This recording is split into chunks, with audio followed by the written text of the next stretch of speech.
يقول سائل يا شيخنا لو سمحت، يقول نسمع أنكم لا تؤيدون خوض الدعاء إلى الله في السياسة، فهل المقصود بذلك القضايا الانتخابية ودخول البرلمانات ومحاولة الإصلاح من هذا الطريق؟ وهل كل من اهتم بالسياسة ومعرفة ألاعيبها وحيلها ومكائد الأعداء يدخل في هذا الصنف الذي لا تفضلونه، أم أن الاهتمام بهذا النوع من السياسة هو من فروض الكفايات؟ وهذا لا خير ولا شك. معرفة أحوال المسلمين، أحوال أعداء المسلمين إلى آخره، هذا بلا شك من الفروض الكفائية.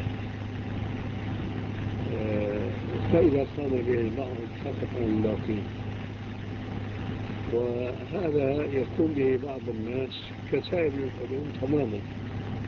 وبطبيعة الحال فمن المعلوم أن العلوم الواجبة كثيرة وكبيرة جدا، وأن الفرد الواحد مهما سمى وعلى وأوتي علما وفقه وذكاء لا يمكن أن يجمع في ذهنه وفي وقته وسنه مهما طال العلوم كلها، حتى يصدق عليه المثل السوري الذي يبالغ فيه بعض الناس في وصف بعض العلماء أن فلان عالم مثل الصحن الصيني، ليه ما رميته يجاوب؟ كلام هراء هذا. وإنما العلم تخصص، في علوم شرعية وفي علوم أخرى. هذه العلوم الشرعية قسم منها هو فرض عين فقط، وهو ما يتعلق بالناس المكلفين ببعض الفرائض دون بعض. مثلا كل مسلم بلغ سن الرشد وجب عليه الصلاة، ويجب أن يعرف كيف يصلي، ويجب أن يعرف ما يتعلق بشروط الصلاة وأركانها. لكن هو رجل فقير لا يجب عليه الزكاة ولا يجب عليه الحج، فليس فرضا عليه يتعلم الزكاة، أحكام الزكاة وأحكام الحج، لكن عليه الصيام فهو كالصلاة، عليه أن يعرف أحكام الصيام، ما يفطر الصيام وما لا يفطر، ومتى يبدأ ومتى ينتهي إلى آخره. دعك عن العلوم الأخرى التي منها السياسة.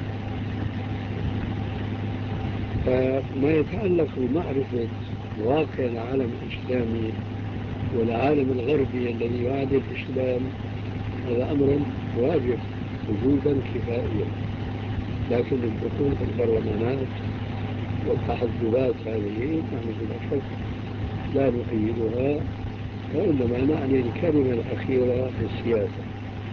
إلا أننا نحن نرى أن لا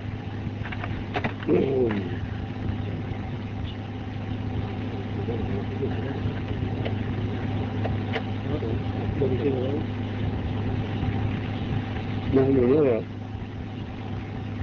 أن هؤلاء الذين يشتغلون في السياسة ما ينبغي لهم أن يستقلوا بفهم الأحكام الشرعية التي تتعلق بالسياسة إلا مستعينين بأهل الفقه والعلم بالكتاب والسنة.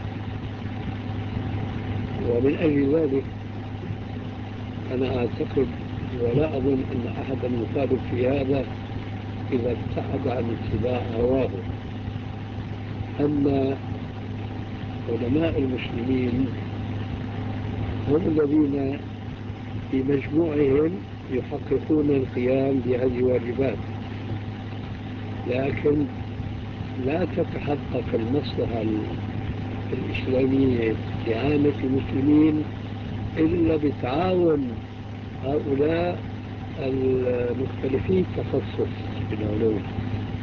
أما إذا كان مثلا الطبيب في طبه لا يسأل مثلا عن طفل الأنابيب حرام ولا حلال، لا يسأل عن تحديد النسل يجوز أو لا يجوز إلى آخره، هذا طلب العلم ليس للدين وقيام الواجب بالواجبات الكفائية كما قلنا، وإنما اتخذه مهنة ليعتاد.